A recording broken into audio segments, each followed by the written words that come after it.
Okay, let's dig into part 1. I'm gonna start with you, Peyton, because that performance you gave in episode 5, so heartbreaking, so, like, you deserve your flowers for that, but seeing Tori go to Kreese, I understand why, but in your words, like, why do you think she made that choice?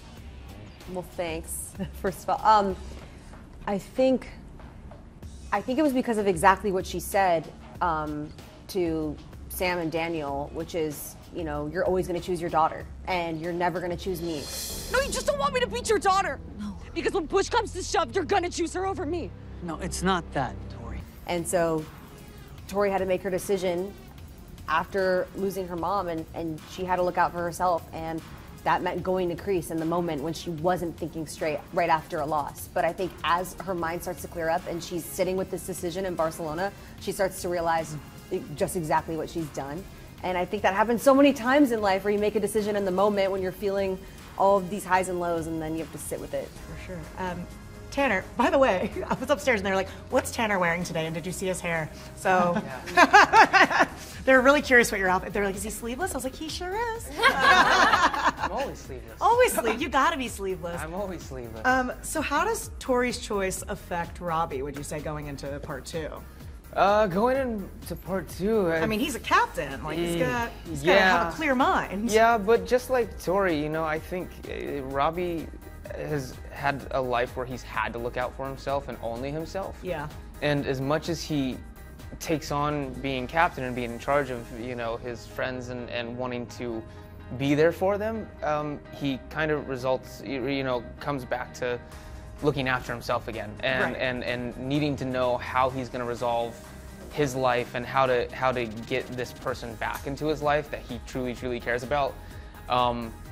And I think it just kind of messes with his mind because it's a big thing and a big decision and a big responsibility that I don't actually think he's probably prepared for or ready to kind of attack with a level head. So we'll see. We'll see. Okay, and Xolo, Miguel really wanted that captain title. Didn't get it, and wow, you're bringing that up. Huh? I know. just twist the knife, you know? I thought we were friends. What about his wins? You know? Remember when he didn't get captain? What a loser. What else? Is that the question? No, I'm sorry. Where is Miguel's head at this point, do you think? You said.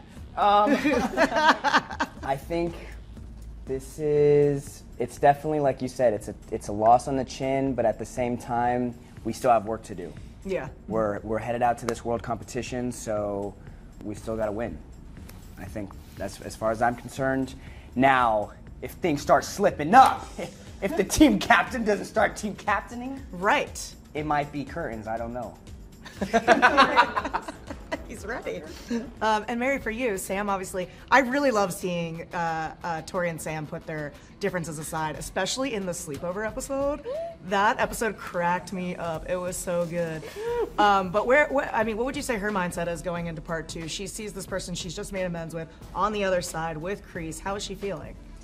I think it's definitely I don't know if it's a stab in the heart or a stab in the back, but it's definitely it's a stab for sure. I think there's like the heartbreak of knowing that what she felt like was a new and budding friendship feels like it wasn't as important to Tori as it was to her. Right. I think Sam approached it finally letting her guard down and feeling like, hey, I'm welcoming you in, and then to know that Tori was going through something so significant and not only was willing to take it out on Sam, but also wouldn't turn to her is I think saddening for Sam, because I think she really would have wanted to be there for Tori in that way. Yeah.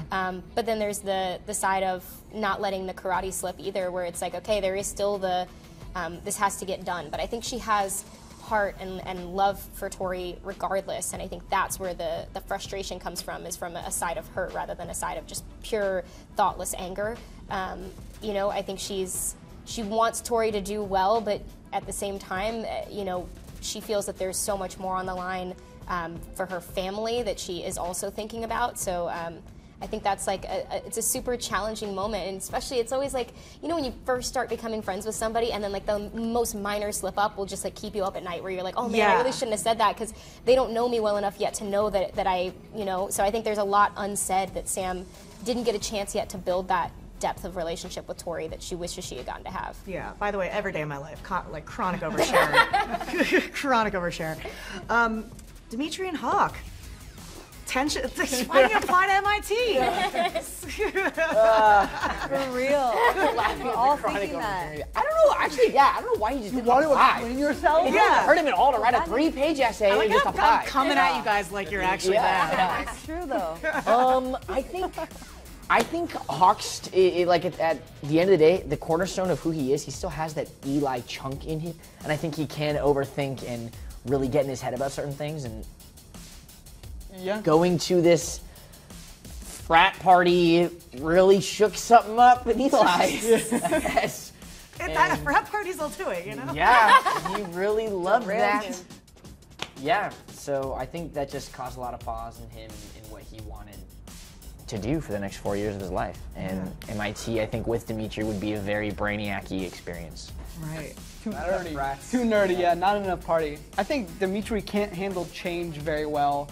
The idea of like, hey man, we're gonna do this thing, we're going to MIT, and then, you know, you being like, I don't know, I might not want to. Dimitri being like, what? Yeah. How dare you? Yeah. He did not handle it well. Your obsession with MIT is so freaking annoying. Annoying. Okay. All right, well, I promise not to annoy you anymore. How about that? No, it's fine. But we'll see how they... Hawk should have just told him sooner. Should have told him sooner, but then also Dimitri should have been like, hey man. Hey guys. I can apply to both schools. Yeah, the conversation literally goes like, I didn't apply to MIT. What?